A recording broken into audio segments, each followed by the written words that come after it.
Hello guys, नमस्ते, प्रणाम। मैं नीलू मौर्य अपने यूट्यूब चैनल पे सभी का स्वागत करती हूँ। और मैं जा रही हूँ एक सुंदर सा प्यारा सा महंगाई के ऊपर गीत गाने। आप लोग वीडियो को फुल वॉच करके देखना।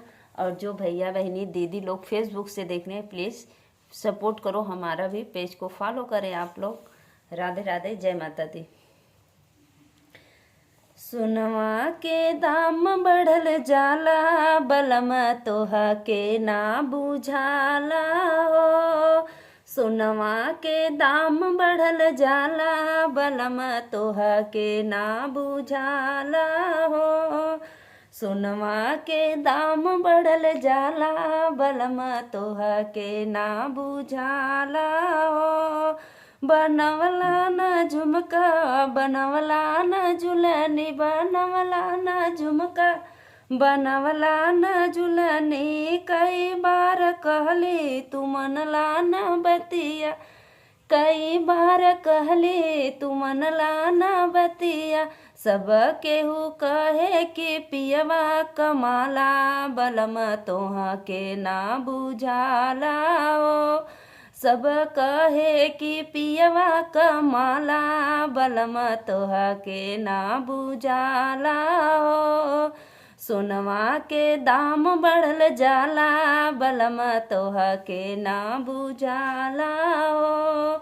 सोनवा के दाम बढ़ल जाला, बलम तोहा के ना बुझाला हो। गढ़वला न टिकवा, बनवला न हरवा, बनवला न टिकवा, बनवला न हरवा। कई बार कहली तू मनला न बतिया, कई बार कहली तू मनला न बतिया। सब के ही कहे कि पियवा कमाला, बलम तोहा के ना बुझाला ओ।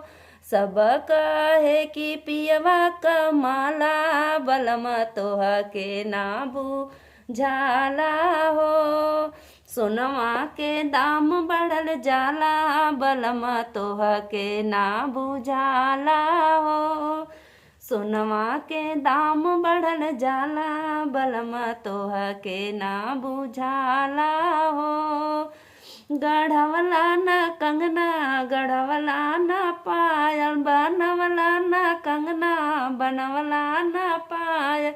कई बार कहली तू मनला न बतिया, कई बार कहली तू मनला न बतिया। सब कहे कि पियवा कमाला, बलम तोहा के ना बुझाला हो। सब कहे कि पियवा कमाला, बलम तोहा के ना बुझाला हो। सोनवा के दाम बढ़ल जाला, बलम तोहा के ना बुझाला हो।